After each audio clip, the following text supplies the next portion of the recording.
നമ്മളിപ്പോൾ ഒരു വീഡിയോ ആയിട്ട് വന്നിരിക്കുന്നത് നമ്മളൊരു ബാത്റൂം വാട്ടർ പ്രൂഫ് എങ്ങനെ ചെയ്യണം അല്ലെങ്കിൽ ഞങ്ങൾ എങ്ങനെ ചെയ്യുന്നു എന്നുള്ളതിനെ കുറിച്ചുള്ള ഒരു ഡീറ്റെയിൽസ് ആണ്. ഈ വീടിൻ്റെ ഒരു റിനോവേഷൻ്റെ ഭാഗമായിട്ടാണ് ഈ ബാത്റൂം ചെയ്തുകൊണ്ടിരിക്കുന്നത്. ഇതിൽ നമ്മൾ ബാത്റൂമിൽ ഫ്ലോറിലായാലും വാളിലായാലും ഒരുപാട് പൈപ്പുകൾ ഇങ്ങനെ എൻ്റർ ചെയ്ത് നിൽക്കേണ്ടായിരിക്കും. ആ പൈപ്പുകളിൽ എല്ലാം നമ്മളൊരു പോൾജോടെ തന്നെ മിക്സ് ആൻഡ് ഫിക്സ് എന്ന് പറഞ്ഞൊരു അപ്പോക്സി ബോണ്ട് കിറ്റ്, അതായത് 2 മെറ്റീരിയലാണ്, 2K ആണ്, അത് രണ്ടും മിക്സ് ചെയ്തിട്ട് നമ്മൾ ഈ പൈപ്പുകളുടെ ഗ്യാപ്പിൽ ഒരു ഗ്ലൂ എടുത്തിട്ട് നമ്മൾ ഫില്ല് ചെയ്യുന്നുണ്ട്.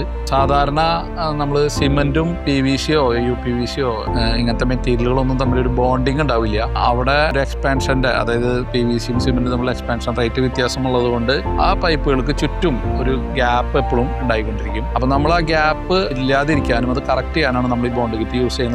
അപ്പൊ അവിടെ ലീക്കേജിനുള്ള ഒരു സാധ്യത നമ്മളവിടെ ബ്ലോക്ക് ചെയ്യാണ്. അത് വാളിലായാലും ഫ്ലോറിലായാലും ഏതൊക്കെ ലെവലിൽ വരുന്ന പൈപ്പുകളായാലും നമ്മളത് ബോണ്ട് കിറ്റ് ചെയ്തിട്ടാണ് ചെയ്യുന്നത്. വാട്ടർ പ്രൂഫ് ചെയ്യുന്ന ഏത് സർഫസ് ആയാലും, ബാത്റൂം ആയിക്കോട്ടെ റൂഫ് ടോപ്പ് ആയിക്കോട്ടെ, ഏത് സർഫസ് ആയാലും ബാത്റൂം ചെയ്യുമ്പോൾ നമ്മൾ കോർണറുകളെല്ലാം ആംഗിൾ ഫില്ലറ്റ് ചെയ്യുന്ന ഒരു രീതിയാണ് ഉള്ളത്. അതാണ് വേണ്ടത്. അതായത് അതൊന്ന് കർവ് ചെയ്തിട്ടാണ് ചെയ്യുക. അത് ഷാർപ്പായിട്ട് ഉള്ള ഒരു കോർണറുകളല്ല ചെയ്യുക, കർവായിട്ടാണ്. നല്ലൊരു വാട്ടർ പ്രൂഫ് ചെയ്യുമ്പോൾ നമ്മൾ ശ്രദ്ധിക്കേണ്ടതും ചെയ്യേണ്ടതുമായ ഒരു രീതി അത് തന്നെയാണ്. പക്ഷേ ഇപ്പോഴത്തെ ലേറ്റസ്റ്റ് രീതിയിൽ നമ്മൾ ഈ ടൈൽ അഡ്സീവ് ഉപയോഗിച്ച് ടൈൽ ഒട്ടിക്കുമ്പോൾ നമുക്ക് അതിന് പ്ലാസ്റ്ററിങ്ങോ അല്ലെങ്കിൽ ഒരു ഫില്ലിങ്ങോ വരാത്തത് കൊണ്ട് നമുക്ക് ഈ കോർണറുകൾ ചെയ്യാൻ പറ്റാത്തൊരു സാഹചര്യമുണ്ട് ബാത്റൂമുകളിൽ. അപ്പോൾ നമ്മൾ അവിടെ കോർണറുകൾക്ക് ഒരു ഇത് കിട്ടുന്നതിന് വേണ്ടി നമ്മൾ അവിടെ ഉപയോഗിച്ചിരിക്കുന്നത് നമ്മൾ ഫൈബർ മെഷ് ആണ്. ബാത്റൂമിലെ എല്ലാ കോർണറുകളിലും നമ്മൾ ഫൈബർ മെഷ് വെച്ചിട്ടാണ് നമ്മൾ വാട്ടർ പ്രൂഫ് ചെയ്യുന്നത്. നമ്മുടെ മെറ്റീരിയൽ വരുന്നത് 2K സിമെന്റേഷ്യസ് വാട്ടർ പ്രൂഫ് ആണ്. പോൾജോയുടെ മെറ്റീരിയലിന്റെ പേര് ടോപ്പ് കാർഡ് LP400 എന്നാണ് അതിന്റെ പേര് വരുന്നത്. അതൊരു പൗഡർ ഒരു ബാഗിലുണ്ടാവും, ഒരു ലിക്വിഡ് ഉണ്ടാവും. നമ്മൾ പൗഡർ ആദ്യം വെള്ളം ചേർത്ത് ഒരു പേസ്റ്റ് ഫോമിലാക്കി അതിൽ നമ്മൾ ലിക്വിഡ് ആഡ് ചെയ്തിട്ടാണ് നമ്മൾ ഈ വാട്ടർ പ്രൂഫ് മിക്സ് ചെയ്യുന്നത്.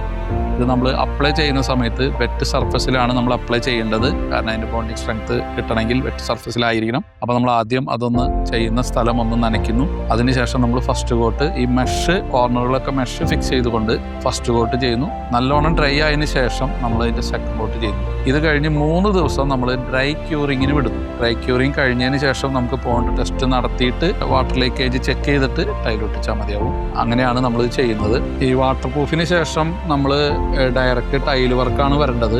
എല്ലാം കഴിഞ്ഞതിന് ശേഷം മാത്രമേ വാട്ടർ പ്രൂഫ് ചെയ്യാവൂ. കാരണം അതിന് ശേഷം നമ്മൾ അതിൻ്റെ ഉള്ളിൽ എന്തെങ്കിലും വർക്കുകൾ ചെയ്യുമ്പോൾ ആ ടൂൾസോ കാര്യങ്ങളൊക്കെ ഉപയോഗിക്കുമ്പോൾ അശ്രദ്ധമായി കൊണ്ട് ഈ വാട്ടർ പ്രൂഫ് പഞ്ചർ ആവാനുള്ള സാധ്യതയും. അപ്പോൾ അതുകൊണ്ട് എപ്പോഴും നമ്മൾ വാട്ടർ പ്രൂഫ് ചെയ്ത് കഴിഞ്ഞാൽ പിന്നെ ആ ബാത്റൂമിൽ ഏറ്റവും അടുത്തത് ടൈൽ വർക്കായിരിക്കണം ചെയ്യേണ്ടത്. ടൈൽ ചെയ്യുമ്പോഴും ടൈൽസിന്റെ കട്ടിങ്ങോ കാര്യങ്ങളോ ഒന്നും ബാത്റൂമിന്റെ ഉള്ളിൽ ഇരുന്ന് ചെയ്യാതിരിക്കുക. കാരണം അശ്രദ്ധമായിട്ട് നമ്മുടെ കട്ടറോ ബ്ലേഡോ ഒക്കെ കൊണ്ട് ഈ വാട്ടർ പ്രൂഫ് പഞ്ചറായി ടൈൽ ഒട്ടിച്ചതിന് ശേഷം ലീക്കേജ് വരാനുള്ള സാധ്യത ഒഴിവാക്കാനാണ് നമ്മൾ അങ്ങനെ പറയുന്നത്. വാട്ടർ പ്രൂഫ് ചെയ്ത ബാത്റൂമിൽ നമ്മളെപ്പോഴും ടൈൽ അഡ്സീവിൽ വേണം ടൈൽ ഒട്ടിക്കാൻ. അതും വാട്ടർ റെസിസ്റ്റന്റ് ടൈൽ അഡ്സീവിലാണ് ടൈൽ ഒട്ടിക്കേണ്ടത്. നമ്മുടെ പോൾജോയുടെ തന്നെ ടൈൽസ് വാല 602 എന്ന് പറഞ്ഞ മെറ്റീരിയലാണ്, WR എന്ന് പറഞ്ഞ മെറ്റീരിയലാണ് നമ്മൾ അതിന് ഉപയോഗിക്കുന്നത്. അത് ജിയോപോളിമർ ടൈൽ അഡ്സീവ് ആണ്. അത് വാട്ടർ റെസിസ്റ്റന്റ് ആയതുകൊണ്ട് ഈ രീതിയിൽ നമ്മൾ വാട്ടർ പ്രൂഫ് ചെയ്ത് ടൈൽ ഒട്ടിച്ച് കഴിഞ്ഞാൽ ആ ബാത്റൂമിന് ലൈഫും അതുപോലെ ലീക്കേജ് വരാതിരിക്കാനുള്ള സാധ്യതയും കൂടുതലാണ്.